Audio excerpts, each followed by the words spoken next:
When we started years ago, after what the bleep and people started waking up to the idea that subjective changes or subjective mind produces objective results in the external world, the most common question we got was, how do you do this? How do you make those changes? If something's going on inside of us and it's producing some result outside of us, what is that process that's going inside of us that we could begin to measure? And, if it happens once, it's an incident. If it happens twice, it's a coincidence. But if you start seeing it happen 3 and 4 and 5 and 6 and 7 times, now you're looking at a trend, you're looking at a pattern. And anything that's repeatable is science.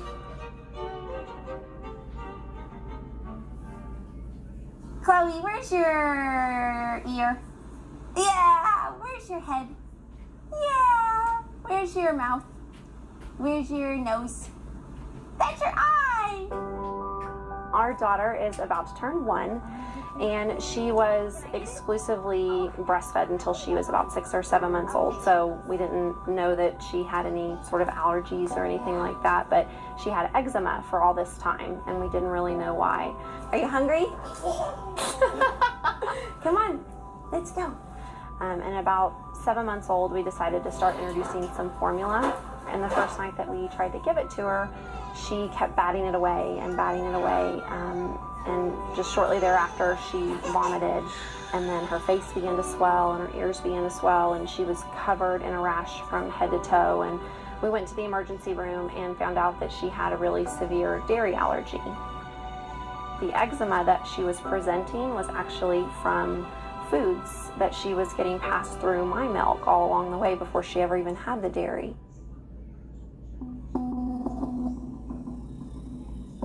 In 2007, my husband, he committed suicide in jumping off a building in Amsterdam. And after that, I was actually a whole year stressed out, in pain, emotionally upset. I was angry. I didn't know how to continue my life without him and the kids not having a father. For 3 or 4 months I couldn't sleep, and then I started using alcohol. I started drinking 2 glasses of wine so I could get into sleep. But in the morning when I would wake up, the whole emotional state in which I was in at that time was there, immediately popped up again. I couldn't relax, but I kept on going. And then 1 year later, at a Friday, I was at my work, I was tired, I was stressed out, and then from one moment at the other I was talking to 2 colleagues, and then I couldn't stand up anymore, I couldn't walk. And they called immediately emergency number, and then I was taken to the hospital. And I was in the hospital for a few weeks. They didn't know what was really going on. They called it an autoimmune reaction. And I was released after 6 weeks out of the hospital without knowing the cause of why I couldn't walk, without any really good treatment, because they couldn't find the cause. I was in 2 wars, Persian Gulf War and the Iraq War. I found out I had PTSD, and the VA's response to that was to use all these different medications. And having a doctor of pharmacy degree, I knew that that would just more or less put a Band-Aid on what I was going through, that I really needed to get to the core trauma to deal with those experiences that I did experience. And so I wanted to find a non-pharmacological way of dealing with the emotions I was feeling. So we took her off all of the solids that she was eating and slowly started to introduce foods one by one to figure out what she was allergic to, and it was I mean, it was pretty much everything. You know, we felt really responsible and felt really bad. I did, because it's, you know, I'm shoving these things into her body not knowing that she's sensitive to them. So just a lot of conflicting emotions, a lot of guilt, a lot of worry as a mom. You know, it was a constant process of saying, like, okay, well, I'm just going to try like a little bite of strawberry, or, you know, and so there was all that hope that would build up, and then she would have a reaction again. And so then there was the guilt afterwards, like, what was I thinking trying it again? You know, when we went to the doctor, they talked so much about her limitations, you know, and that's just not a word that you want to hear when it comes to your kiddo. I lost everything in that year. I was disabled, I couldn't walk, I lost my husband, I went really down. I got ulcers in my mouth, I got ulcers in the certain epithelium of the mucous membranes in the mouth, in the esophagus. I was in constant pain, and that was actually the reflection of how I felt inside. I was in pain.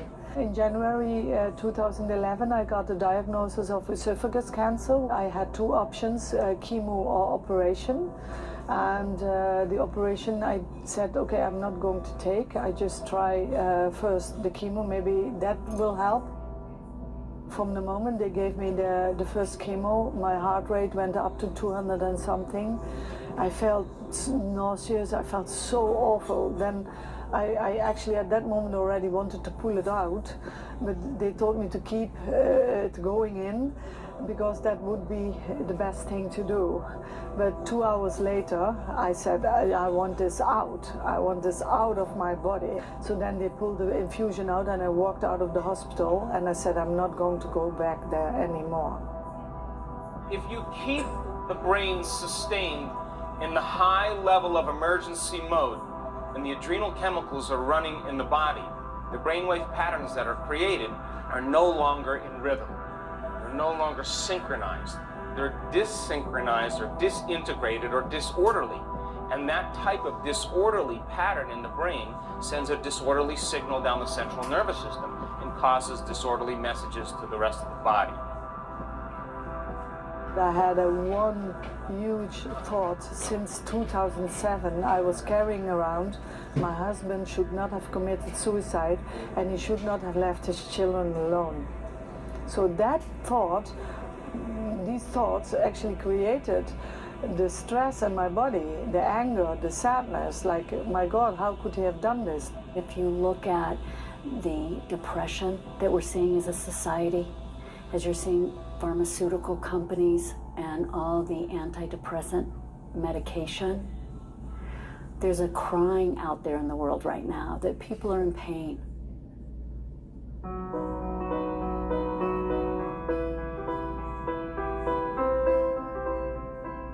I think that transformation is teachable, and I think that a new model has to be developed. My intention in this work is really to make it so simple and provided in a language that isn't based on tradition, that isn't based on culture, that isn't based on religion, because I feel like those things tend to divide people. What I'd like to invite us to consider is to consider well-being as a skill. One of the important components of well-being is resilience, the capacity to effectively cope with adversity. Adversity happens, and we are all subject to adversity at some point or other in our lives, and how we respond to that adversity is a key attribute of well-being. So if I'm looking at resilience as being the aspect of what we'll call my ebb and flow, that I have the ability just naturally to flow in the river. You naturally go around the rock. You naturally flow into this tributary. And it turns out that we can actually learn to become more resilient. We can learn to recover more quickly from a stressful event. The evidence that we have before us today really leads us inevitably to this conclusion, and if we all actually took this conclusion seriously, I think it would propel a national and global movement for us all to take more responsibility for our own well-being. We are going to start at 6 o'clock in the morning. You could sleep in at home. Bring your body here. You'll be so happy that you did. And always remember, when you wake up in the morning at 5 or 5:15 or 5:30, everything that your mind is telling you is a lie. Just remember that it's all a lie.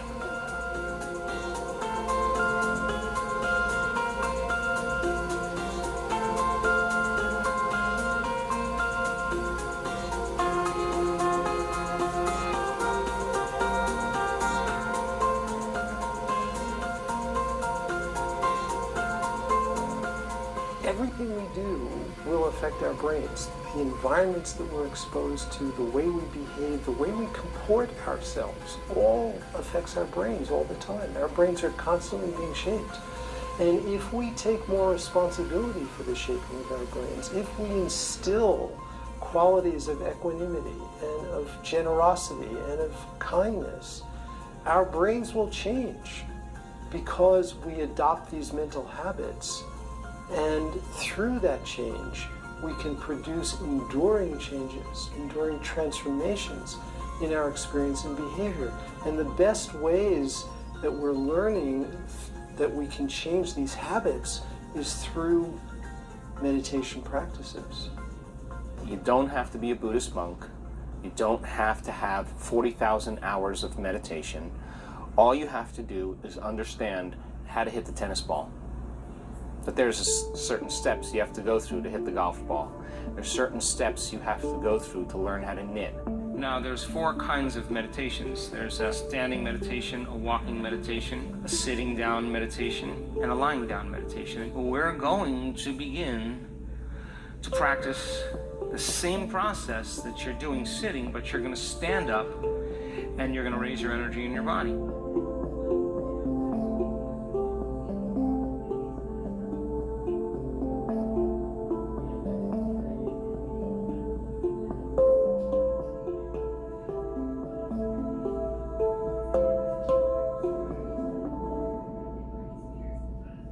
When I first heard about meditation, I didn't believe that that would work for me because I had these ADD, hypervigilant tendencies. My alma mater, the University of Wisconsin, showed brain scans from the Buddhist monks and how they actually had a control study where they brought individuals off the street and showed them that they could de-stress and calm.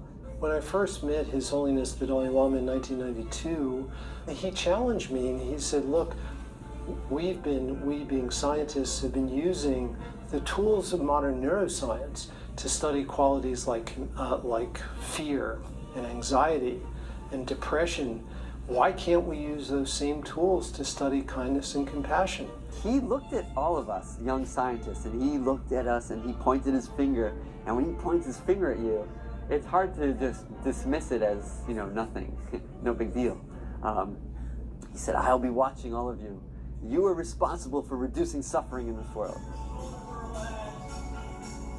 This is where this mindful revolution or inner revolution is happening. It's happening now, and we need scientists to continue to investigate, to show the evidence for how these practices can be transformative, to be the best human you can be, not only for yourself, but for all the people around you. So one of the most amazing things about this mindfulness revolution has been how it's actually pushed the field of neuroscience forward. People in the neuroscientific discipline weren't thinking about what a resting mind was and what it does. The resting mind was used as a baseline for everything else that was of interest. But now what we're realizing is that the resting mind is actually quite busy mind. People are hovering at a level like this, I think, just from all this environmental input and stressors and things you're trying to modulate. It's so important to just take it down a notch. You're already here. You're like a pressure cooker, right? There's not much room, So if your baseline is down here, you can handle the stressors up and down, and you go back down there and you're cool, right? But if it just adds up and adds up and adds up, you can't tolerate very much. I'm very, very pleased to be here and be able to share some of this research with you. So we call it mindfulness-based cancer recovery, and essentially we train them in principles of mindfulness as well as we do moving mindfulness or gentle yoga. It's a clinical service. It's open to all cancer patients and family members that come through our program.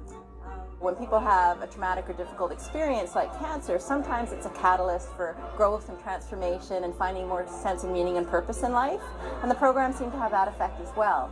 People reported being more spiritual, meaning they have a sense of connection with something larger than themselves. We've been very successful with this particular program over the last 15 years of amassing enough evidence that now cancer centers all around the world are offering this program based on that evidence. So that's one thing that's really great about the field, is that it's opening new doors of methodology and insight into how the mind works. Bonk. So we had learned these meditations.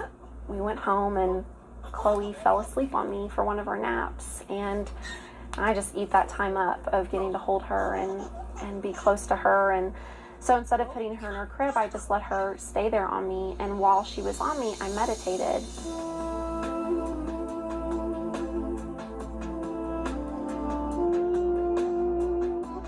And I really just got into this overwhelming state of love.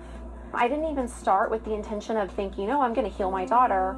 It was much purer than that. There wasn't a lot of intention besides just this overwhelming love I was feeling, connecting skin to skin with her. Next thing you know, through the meditation, I was just in tears and thinking about the abundance of hairs on her head and the abundance of blades of grass that we've sat upon and played together, and the abundance of times that I've gotten to rock her to sleep and to utter her name, and I just was awash with emotion.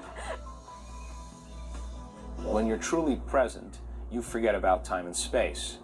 When you're truly present, the hindbrain, which is the factory for all those stress hormones, settles down, and the forebrain begins to silence the rest of the brain, so you're not distracted by anyone or anything or any extraneous stimulation. It's a volume control. So getting people beyond their identity as a body, beyond their identity as the people they know and the things they own, the places they live, getting them beyond their association and their identification with their external world, their present reality, and getting beyond time is a skill. You're journeying back to source, and if you can't get excited about that, I'm going to ask you what you do get excited about.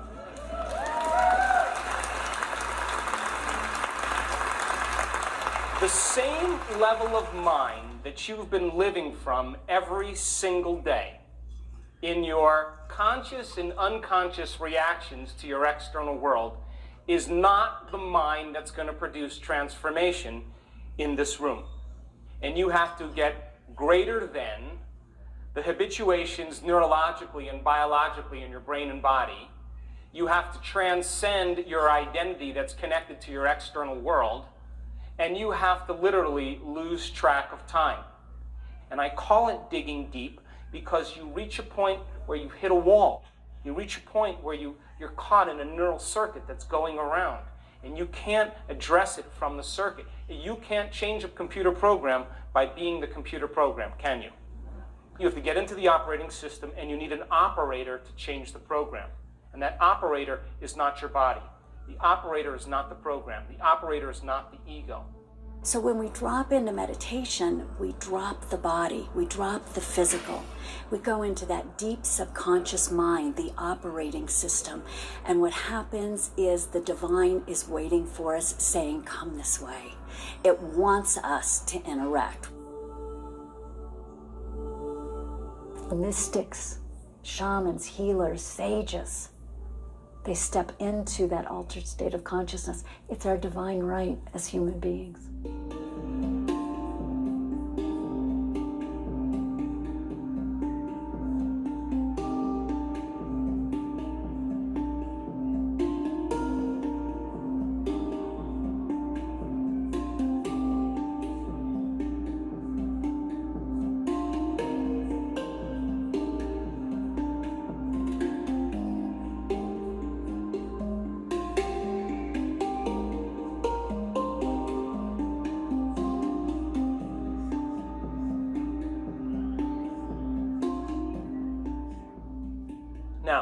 We will be randomly selecting people in real time for meditations where we'll pull you out and we'll say, it's time for you to get your brain mapped. And we're going to measure your brain in real time during a meditation.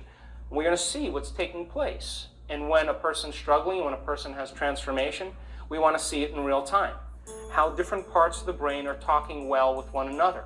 How the front is talking to the back, how the left is talking to the right, how different compartments are all of a sudden synchronizing and holding hands, and what syncs together links together.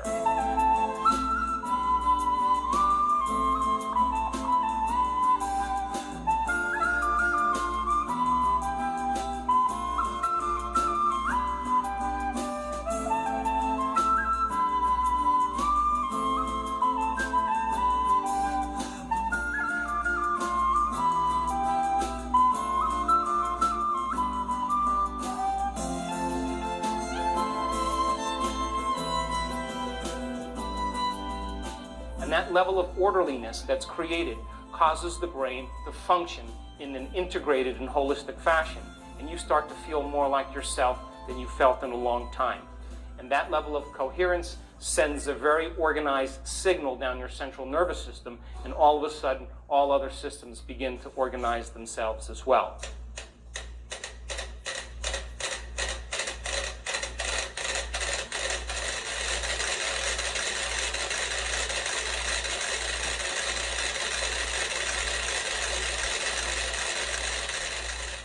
So then, as you start opening your focus and sensing space and nothing, as you begin to unfold into that infinite vast void, the longer you can linger there as an awareness, and you're touching and tuning into a frequency called the unified field, which his signature is order and rhythm, which is wholeness, sooner or later, coherence is going to begin to consume incoherence, and all of a sudden the brain will begin to become more integrated. The brain waves begin to change from beta brain waves, high beta aroused state, into alpha. And in alpha, all of a sudden, the inner world starts becoming more real than the outer world. And as your brain waves slow down, all of a sudden, you're connecting to that autonomic nervous system that wants to just do one thing: create order and balance in your body. He didn't know anything about me. And he knew that I had PTSD, that I had ADD, I had the hypervigilance, everything. You could tell that by my brain map. And like I said, it was kind of shocking, but it also gave me a lot of hope, because I knew that through this brain mapping, I could measure my progress.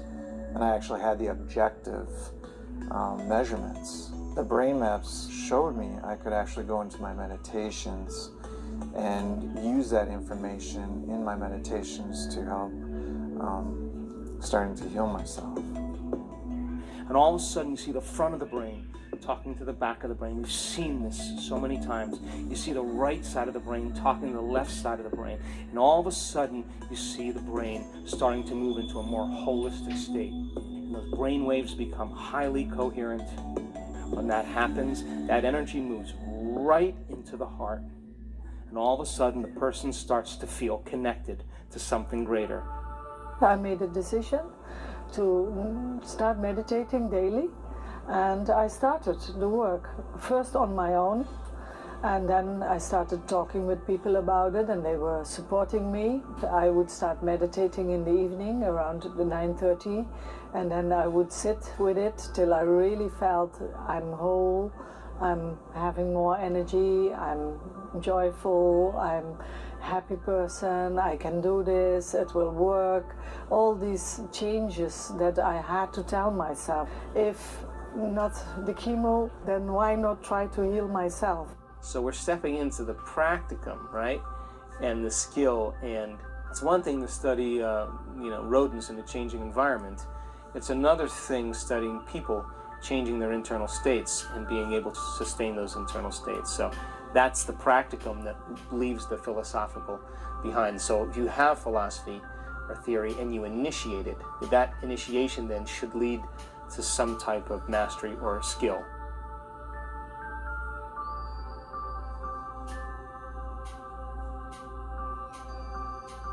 So what happens internally when the energy hits the head? There's light. There's a very bright light. You no longer need your vision, but because you're human, you're still trying to see. It's really hard to describe what happens. There's a lot of light. You can feel the currents. You can feel the blast. You can feel the movement, but you can't really put a name to it. They are having an inward experience that's greater than their trauma, their diagnosis, their fear. Whatever's happening between their ears is more real than anything that's happened in their external environment. Her sympathetic nervous system has switched on, and instead of switching on like being chased by a predator, it's taking all that energy stored in the body and it's driving it up to the brain. And when it goes on, all of a sudden the brain goes into gamma and she's aroused from the inner experience. But it's not from a predator or from a danger, it's from the divine. On one hand, you feel uncomfortable because it's unfamiliar, but on another hand, it was such joy. You know that everything around you and inside you is alive and it's full of love. You know, just unconditional, beautiful love. Imagine 750 people in the room. They're overcoming themselves, and they start activating this center. Their center of oneness, their center of wholeness. And as the heart starts getting coherent and it starts creating elevated emotions like gratitude, people are feeling the emotions of their future that begin to create holism and oneness. If the environment signals the gene, and the end product of an experience in the environment is called an emotion, when you embrace these elevated emotions, you are literally selecting and instructing new genes ahead of the environment. And we are going to turn on new lights and turn off old lights, signaling new genes in new ways. During meditation, my heart just opened up. I was sobbing with joy, and I was having these waves and waves and waves of love and gratitude. I can only describe it as like a bolt, like a lightning bolt of energy arrived in my heart. Didn't come sort of up through the center or down, it just came out through my heart and up through my head. I was very conscious of the fact that I don't expect to see anything. And then all of a sudden, out of nowhere, I started feeling this weird, strange shaking all over my body, but it was getting stronger and getting stronger. And there are tears of joy rolling down their face. They are being baptized by the divine. And when that occurs, they feel so whole and so in love with life and so in love with themselves, it's impossible to want. How can you want when you feel whole? You feel like you have everything. And that's the moment the magic happens over and over again. And there is a biological, neurological, genetic upgrade in that person. And when that occurs, you will feel so connected and so whole. You no longer experience separation. Imagine, heart is in super coherence. When that heart starts to beat in rhythm and they're sustaining it, all of a sudden that field starts to expand. That energy starts to become very coherent, like dropping a pebble in water after pebble after pebble, and it's creating this wave. I don't know how to describe it, but it was this amazing energy just went right through me. It was this crystal blue white light that I saw. Like within seconds, my ear clears and I can hear for the first time clearly out of my ear, like in 3 years. I went back to the neurologist and he said, Sue, out of the 8 lesions that you had, most of them have completely disappeared and the rest have significantly diminished. And that was in 9 months with no medical intervention. That was the first time he'd ever seen it with somebody who hadn't taken any drugs. We saw people with Parkinson's disease that had tremors, intention tremors, pill rolling, shuffling gait. Parkinson's disease is deficiency in dopamine in the brain. When there's not enough dopamine in the brain, the upper motor neurons can't communicate well with each other, and it causes involuntary tremors in the body. Try as you may to control it with your conscious mind, you can't. So then what do you see in the brain? You see all this red, which means the brain is overactivated, it's overstimulated. So then that overactivated energy in the brain is sending an overactive signal in the body, and the body is experiencing tremors or spastic paralysis. So take a look at this person 3 days later. You see much red in that brain at all? There's no drugs, there's no surgery, there's no electrodes placed in the brain. They basically change their state of being. Now, in order for that person to do that, they can't do it with their conscious mind, right? They got to get beyond their conscious mind and get into the operating system where true transformation can take place. I got a gastroscopy and it was gone.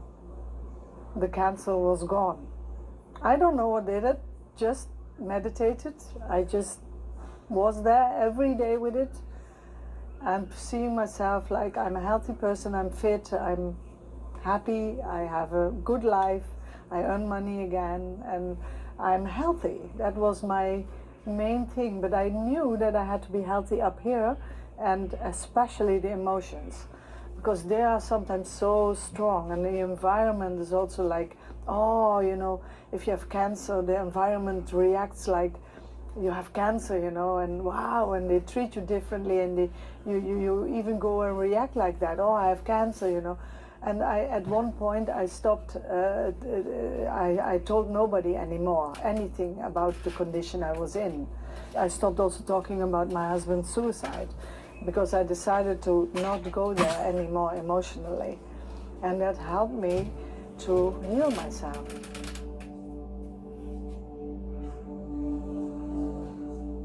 But yeah, so we did these, this series of meditations over a couple days, and one day I just turned to Brian and I said, I just feel like Chloe's healed. Like I just had this mother's intuition. Like 99% of me believed it, but there was still this 1% of me that was really tentative. And so we just started with some of the ones that she had the lesser sensitivities to. And then just kind of day by day, we did it really naturally. We didn't force it. It was with each meal, we just lived our lives. Choo, choo, choo. And so I tried it. I was making some like eggplant lasagna and gave her a little bit of cream sauce on my finger, and of course she loved it because it's delicious. And she kept eating more and more and more, and I was watching, not really watching waiting for a reaction, but just more watching, just ready to wipe away that 1% of doubt. And nothing happened. She just enjoyed the food.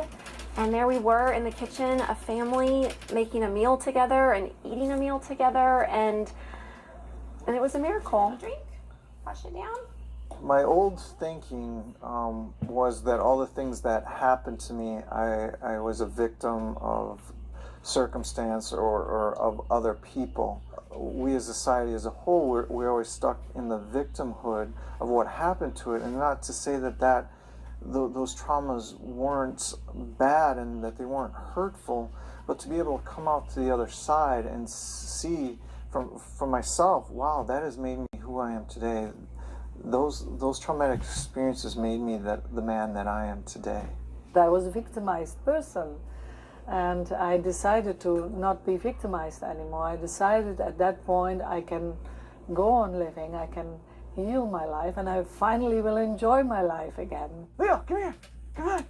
Come on, good boy. In my meditations, I thank my fear, my anxiety, and I thank it for keeping me alive, but telling it today, it doesn't serve me. So that's huge in meditation, to be able to get out of myself, get out of my body, and use my brain to not give me the adrenaline rushes that I'm so used to. And of course, my body rebels. It wants those fixes. It wants that adrenaline. It wants the fear. It wants that because that's what it's used to. So using the meditation, actually visualizing what it would feel like not to have that. And so it's rewiring my brain to get into that mode instead of the mode that I've been raised in.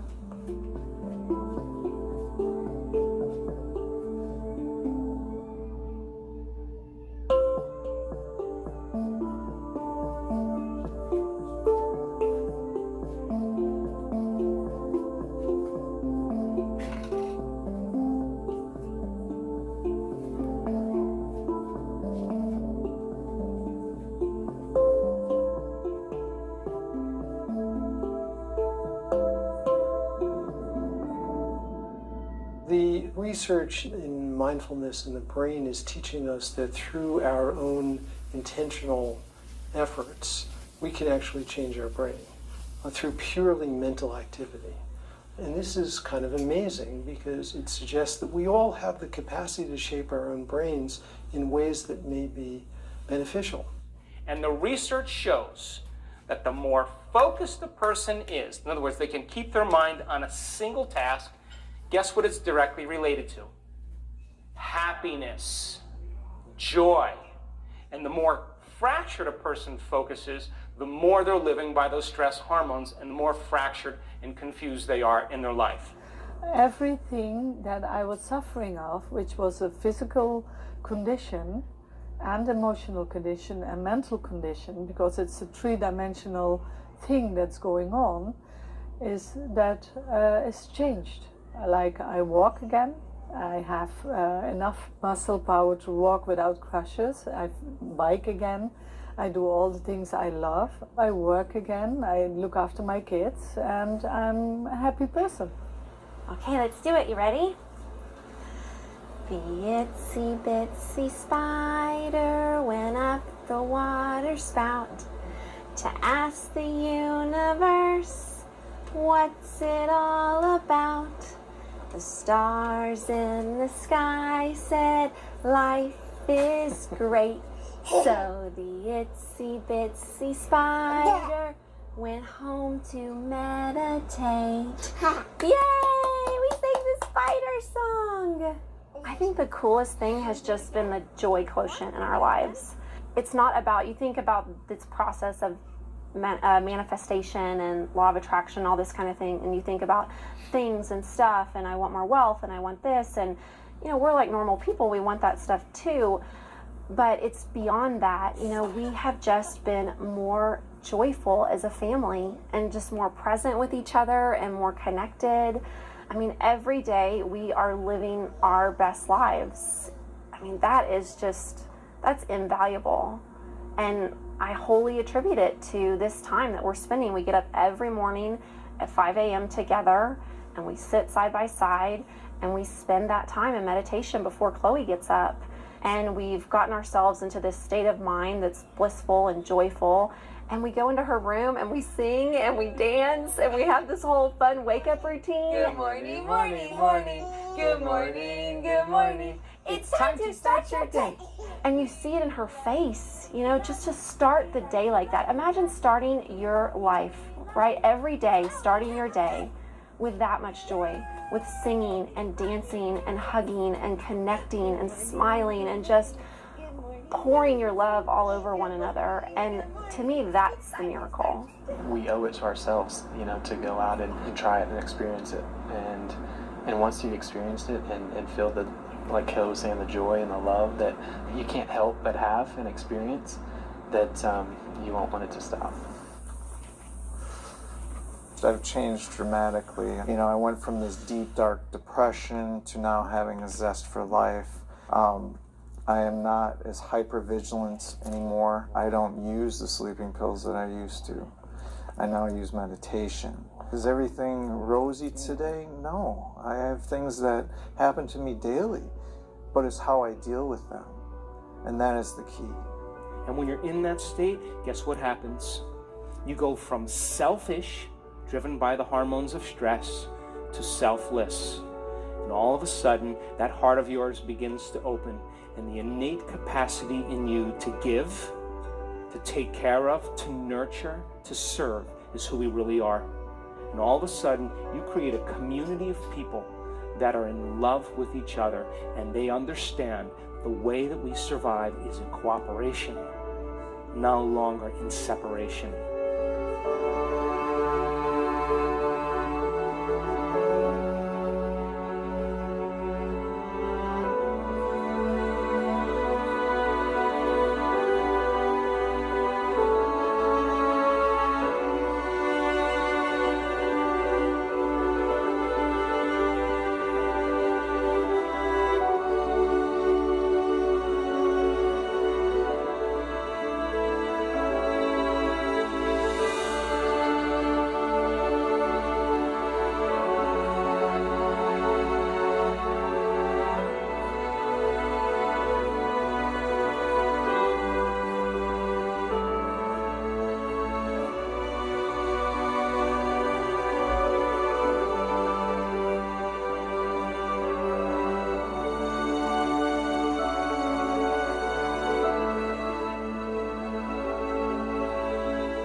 you turn out the light?